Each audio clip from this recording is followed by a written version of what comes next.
So I'm going to move on into things that are on the edge of what's possible now. And I'm going to share something with you that I did actually at the beginning of this year.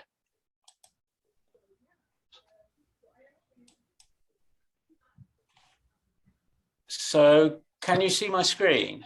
Yes. Excellent. Okay, so this is a typing widget. Is it big enough? I can make it a bit bigger, perhaps. No, it's okay. Oh, I can make it bigger, so we'll make it bigger. Okay, so I'm going to type 2 plus 2 equals 4. And as I type, we see what happens. And that, I'll press enter now. Now we've got another one, 2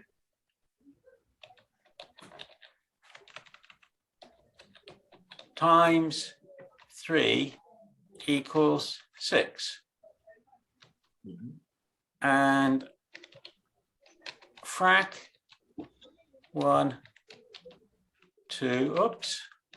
Now, what I'm using here underneath is I'm using MathJax, which is an implementation of LaTeX mathematics that works in the browser.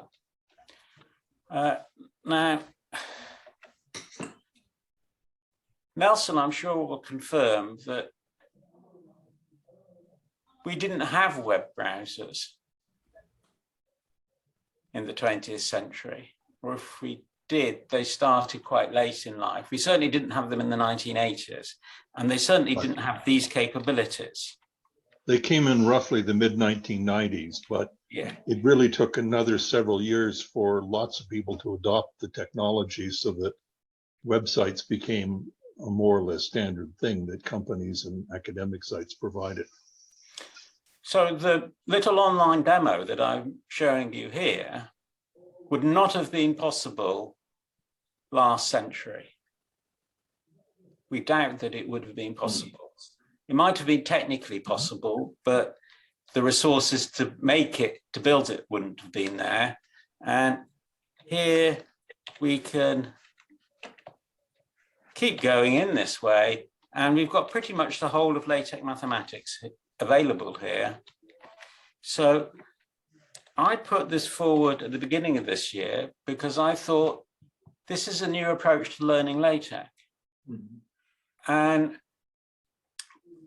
because the learning curve is so shallow and so short, you can use LaTeX just a little bit if you had a context.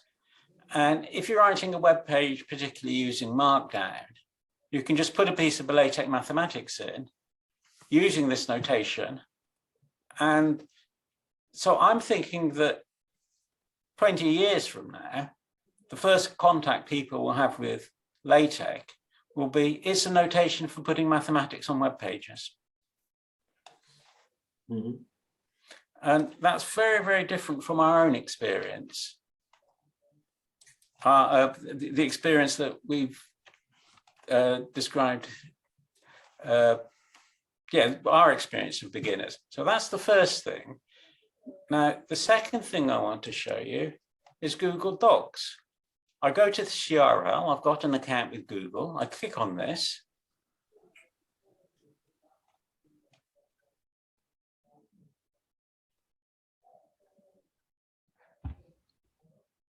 Now, this is quite amazing because I've just downloaded a word processor into my web browser. And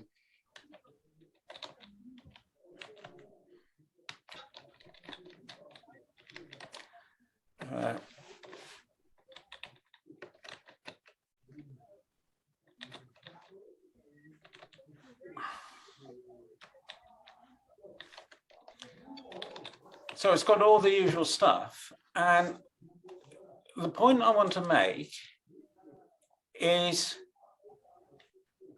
that it took me 10 seconds, less than 10 seconds, to start using the system. I just went to the URL, clicked a template to say this is what I want my document to do, and there I was going away. And because Google Docs is cloud-based, issues of sharing the document and so forth can be are taken care of. So all the difficulties that we had 20 or 30 years ago when we started with tech still exist if we want to build a complicated document. But if we're a beginner who simply wants to put some formulas into a report or into a web page, the browser is good enough to do a great deal. So I'm going to show another page here. I'm going to make the text a bit bigger.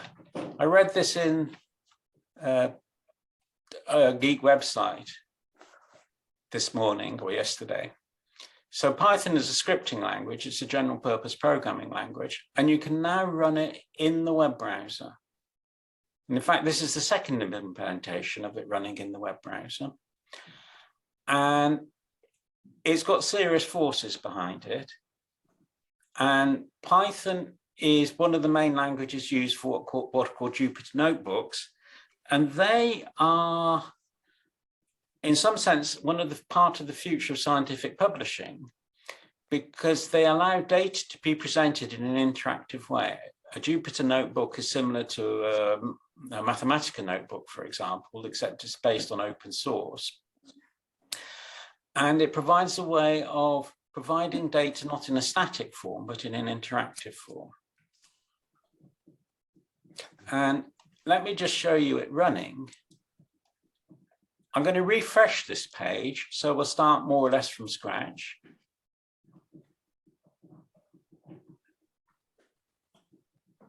Here we go. And I don't know very much Python. So this is the regular expression module. I'm going to make this all a bit bigger. Okay. So I'm going to compile a regular expression. That's fine. Oh no. There is a typo. Compile. It's a typo, yes. You spotted my undeliberate error.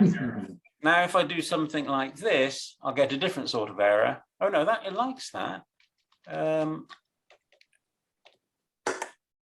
Yeah, now we're getting a big traceback saying that my regular expression isn't a regular expression.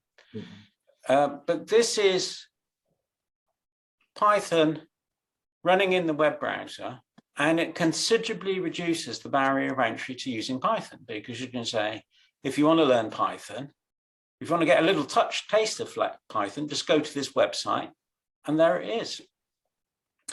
The LaTeX team have produced something called Learn LaTeX that does something a bit similar for learning LaTeX.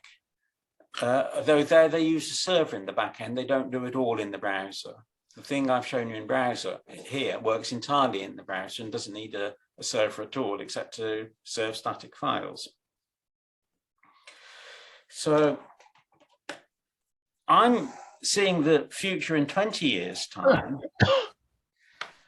and I hope I'll be here to see it, and I hope that it arrives when I'm at that age, where tech for small and medium-sized documents will work very, very happily in the browser. And that includes the generation of the PDF.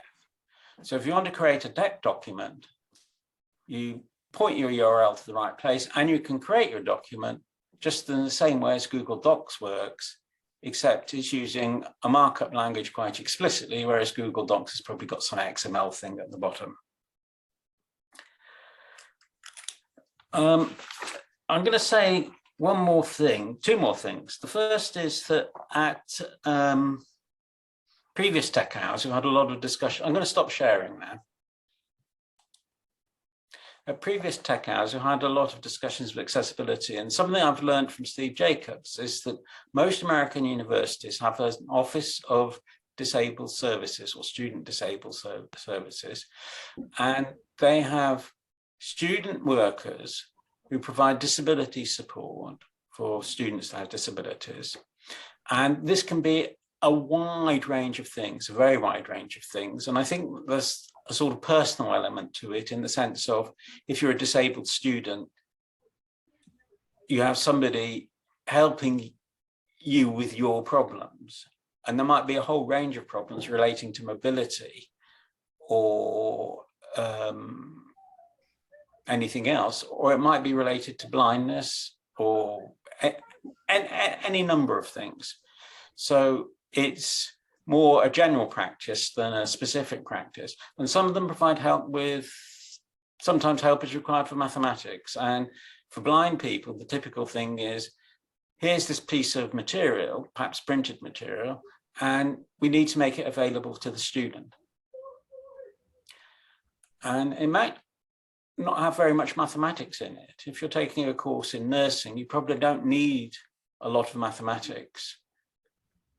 But the mathematics that is there, you do need. And similarly for other courses, there's a small amount of mathematics involved, which is absolutely crucial. And so you've got these people, students in the Office for Disability Services, who will occasionally have to produce mathematical documents that contain mathematics. And TeX LaTeX is the very best notation for doing that sort of thing. And what you want is something that's easy to use, because they're not got the commitment and the need to write a big document. They need to produce possibly small documents or correct documents that have been OCR'd. So I see that as a sort of use case for an easily available web service that allows you to create accessible mathematical documents using TeX LaTeX, in the same way as Google Docs provides an easily accessible web service for creating word processing documents. That's the first thing. And the second thing is, in the tech community, we've sort of got a generational change going on. I don't think as a community we're handling it that well, because, in my advertisement for this talk, I said, I did a search for typography, and the first result was the Wikipedia page for typography. And the second result for typography was Google's material design project, which is all about user experience on websites.